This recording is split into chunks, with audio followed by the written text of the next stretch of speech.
À 68 ans, après avoir travaillé pendant 38 ans et cru que j'avais tout fait correctement, une calculatrice de cuisine m'a donné le verdict, j'allais faire faillite. En moins d'une décennie, le plan de toute une vie se révélerait être une fantaisie et j'entraînerais ma femme dans la ruine avec moi. Le système vous dit de ralentir, de prendre votre retraite, d'accepter que votre temps pour bâtir un patrimoine est terminé. C'est un piège, le mensonge le plus dangereux qu'il raconte. La vérité que j'ai découverte au fond du gouffre est que mes 40 ans de cicatrices, d'erreurs et de leçons sont un atout plus puissant que n'importe quel fonds de pension. Recommencer à 68 ans était plus sûr qu'à 30, parce que je ne vendais plus mon temps, je vendais ma sagesse. Ce n'est pas une histoire sur la retraite, c'est une histoire sur le refus d'être mis au rebut. Si vous aussi avez décidé que votre valeur n'a pas de date d'expiration, faites un pacte. Inscrivez-vous ici et laissez un commentaire avec la phrase « Je refuse d'être la fin de mon histoire ». Construisons ensemble une communauté qui comprend que la véritable richesse commence quand vous décidez que ce n'est pas fini. 38 ans, c'est toute une vie, n'est-ce pas? Le dernier jour, ils m'ont offert un gâteau qui avait le goût de sucre et d'air et une montre plaquée or. Je me souviens de la surprise de son poids dans ma paume. Elle semblait plus lourde qu'une montre. J'avais l'impression de tenir tous ces matins précoces, tous ces dîners de famille manqués, tout ça, là, dans ma main. Je l'avais fait. J'avais suivi les règles, chacune d'entre elles. J'étais un général prenant sa retraite après une longue et victorieuse campagne.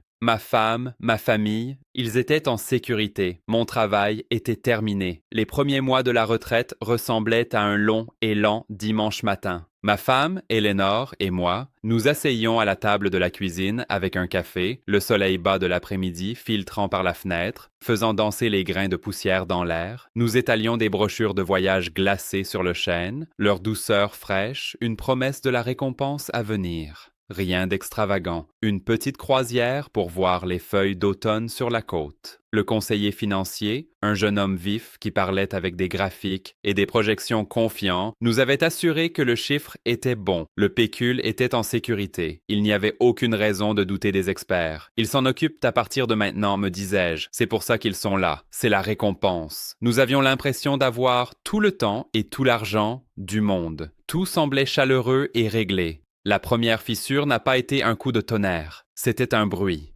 Un son aigu et plaintif venant de la voiture qui s'est terminé par une secousse écœurante alors que je rentrais dans l'allée. Le mécanicien n'a pas mâché ses mots. Transmission. Son devis a été un coup de poing silencieux dans l'estomac. Je me souviens d'être assis dans mon bureau, la maison silencieuse à l'exception du bourdonnement de l'ordinateur. J'ai regardé le chiffre sur le devis de réparation, puis le solde de notre principal compte de retraite à l'écran. C'est un hasard, me suis-je dit, une exception. Quand on construit une forteresse, on s'attend à quelques fissures dans le mur extérieur. La forteresse est toujours debout. C'est une dépense unique. J'ai cliqué sur le bouton pour transférer les fonds. Le son de la souris, ce clic sec et définitif, semblait beaucoup trop fort dans la maison silencieuse. Ça semblait incorrect. Je ne savais simplement pas encore pourquoi. Ce clic de souris fut le premier caillou d'une avalanche. Le véritable test de la forteresse eut lieu quelques mois plus tard. Cette fois, ce n'était pas une panne mécanique. C'était Eleanor. Un examen de routine, une ombre sur une radio, puis le mot que l'on ne veut jamais entendre, chirurgie. L'opération s'est déroulée à merveille, Dieu merci. Nous étions soulagés, nous étions couverts. Nous avions la meilleure police d'assurance que mon ancienne entreprise proposait. J'avais vendu des polices identiques pendant 20 ans. Je savais comment elles fonctionnaient. Du moins, c'est ce que je croyais. Puis, la lettre est arrivée. Ce n'était pas une facture, pas au début. C'était quelque chose qui semblait presque utile. Une explication des prestations. Je me souviens d'être debout dans la cuisine, la lumière de l'après-midi traversant le sol et le bruit de papier de l'enveloppe que je déchirais. Mes yeux ont parcouru tous les codes et le jargon jusqu'à ce qu'ils tombent sur une expression « responsabilité du patient ».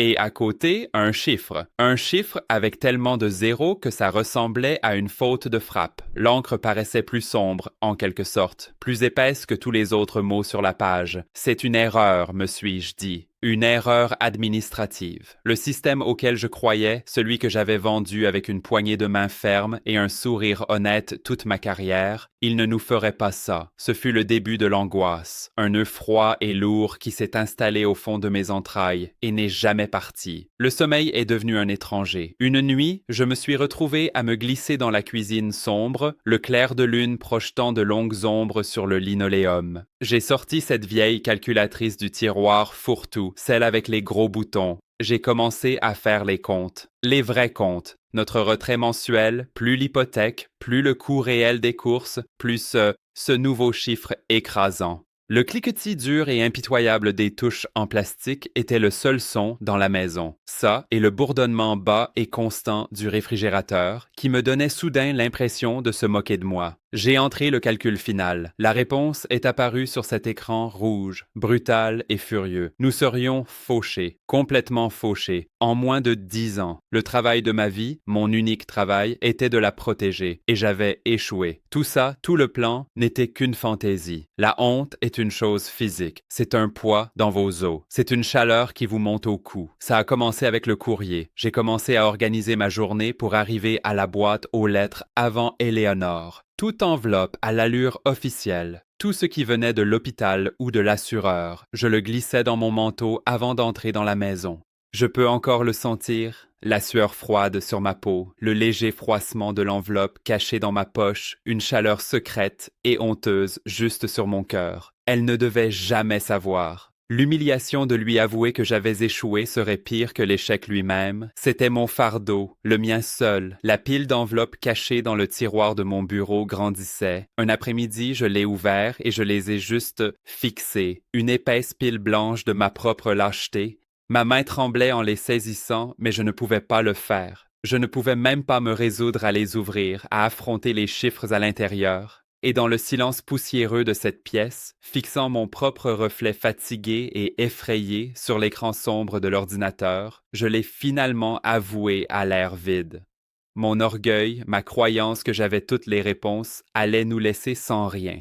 J'avais suivi la carte parfaitement toute ma vie pour découvrir qu'elle menait droit au bord d'une falaise. J'étais complètement et totalement perdu. Ce tiroir de bureau est devenu le cercueil de ma fierté. C'est là que j'ai enterré les preuves de mon échec, une enveloppe secrète à la fois. Je m'asseyais là certains après-midi, la maison silencieuse, et je pouvais presque sentir une froideur émaner du bois. C'était le froid de la honte. Je le fixais, ma main planant au-dessus de la poignée, sachant que je devais affronter les chiffres à l'intérieur, mais j'étais paralysé par une vie entière à croire que j'étais l'homme qui avait toutes les réponses. Admettre à Éléonore que je m'étais trompé, c'était une chose. Admettre à moi-même que le fondement entier de ma vie, ma croyance dans le système, était une fantaisie, c'était une autre sorte de terreur. Et dans le silence poussiéreux de cette pièce, j'ai finalement murmuré « Je ne sais pas quoi faire ».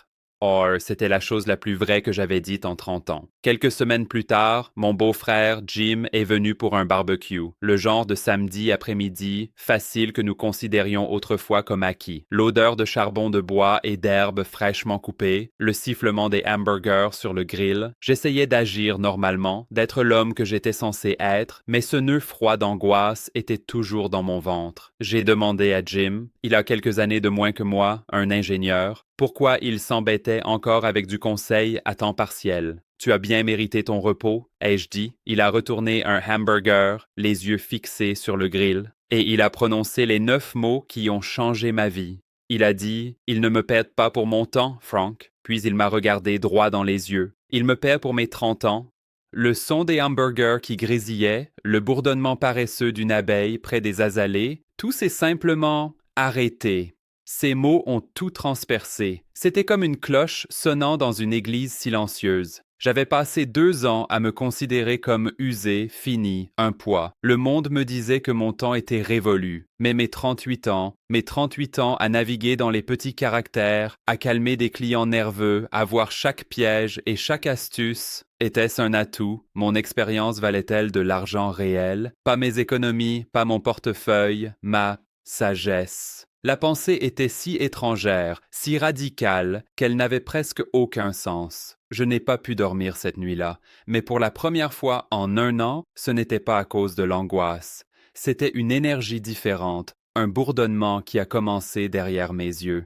J'étais allongé dans le noir, les ombres familières au plafond, mais je ne voyais plus une prison. Je voyais une carte. J'ai pensé à 3 clients, pas les plus gros, mais 3 personnes spécifiques qui m'appelaient pour mon opinion, même quand elles savaient que je n'essayais pas de leur vendre une nouvelle police. Elles appelaient pour mon jugement. Mon cœur a commencé à battre, un rythme régulier et puissant, pas le battement frénétique de la peur. La vieille calculatrice de cuisine, celle qui avait craché la sentence de mort de nos finances, ne savait que soustraire. Elle ne pouvait pas ajouter la valeur d'une vie d'expérience. Elle ne pouvait pas calculer la valeur de la confiance. Et si je vendais juste le conseil, pas un produit, pas une police, juste moi.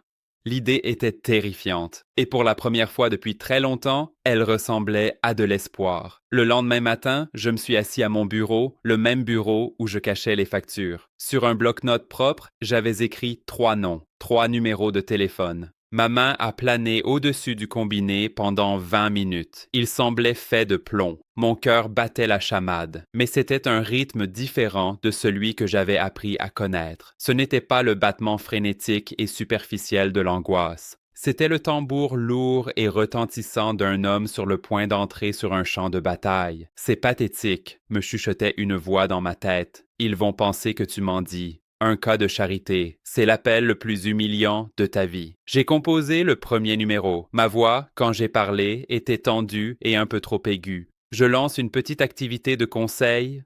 L'homme à l'autre bout du fil, un homme qui possédait une série d'ateliers d'usinage, n'a pas hésité une seconde. Il a laissé échapper un petit rire. « Il était temps, Frank, a-t-il dit. Ton cerveau a toujours été ton meilleur produit. Quand peut-on se voir? » Et juste comme ça, la honte qui avait été un manteau lourd et froid sur mes épaules pendant 2 ans s'est évanouie. À sa place, une chaleur a commencé dans ma poitrine et s'est répandue dans tout mon corps. C'était le sentiment d'être vu, pas comme l'entreprise pour laquelle je travaillais, pas comme un vieil homme en difficulté. Il voyait ma valeur. C'est ce que tout le monde oublie quand on commence tard. On pense qu'on a perdu du temps. On pense qu'on est en retard. Mais ce qu'on a vraiment fait, c'est accumuler le seul atout qui compte vraiment, la sagesse. Les cicatrices que vous portez de vos erreurs, ce sont vos lettres de créance, les peurs que vous avez surmontées, c'est votre expertise. Quand je m'assois avec un client maintenant, un jeune entrepreneur avec la même terreur dans les yeux que j'avais autrefois, je ne lui vends pas de stratégie financière. Je lui vends mes cicatrices pour qu'il n'ait pas à gagner les siennes. Je lui vends la paix durement acquise de l'autre côté de l'échec. On ne peut pas apprendre ça dans un livre. Il faut le vivre. Et les gens paieront pour ça. Ils paieront pour la carte qui les guide à travers le désert parce qu'ils savent que vous l'avez parcouru vous-même. Le premier chèque que j'ai reçu m'a semblé plus réel que n'importe quel relevé de placement. 1 an plus tard, j'ai fait le dernier chèque pour les frais médicaux d'Eleanor. Il n'a pas été tiré de nos économies de toute une vie. Il a été payé par le travail de ma vie. Ce soir-là, je suis entré dans la cuisine, j'ai pris cette vieille calculatrice et je suis retourné à mon bureau. J'ai ouvert le tiroir du bas de mon bureau, celui qui était autrefois un tombeau pour mes secrets, et je l'ai simplement laissé tomber dedans. Le bruit sourd et final du tiroir qui se fermait était le son de ma liberté. C'est ça, la richesse. Ce n'est pas un chiffre sur une page. C'est regarder votre femme de l'autre côté de la pièce, la voir lire un livre à la lueur de la lampe, parfaitement calme, et savoir, au plus profond de vos os, que vous avez la force et la sagesse de résoudre vos propres problèmes. L'héritage que je construis maintenant n'est pas un tas d'argent. C'est la preuve, payée en totalité, que votre valeur n'est pas terminée tant que vous ne l'êtes pas. Il n'est jamais, jamais trop tard pour devenir la personne que vous étiez censé être.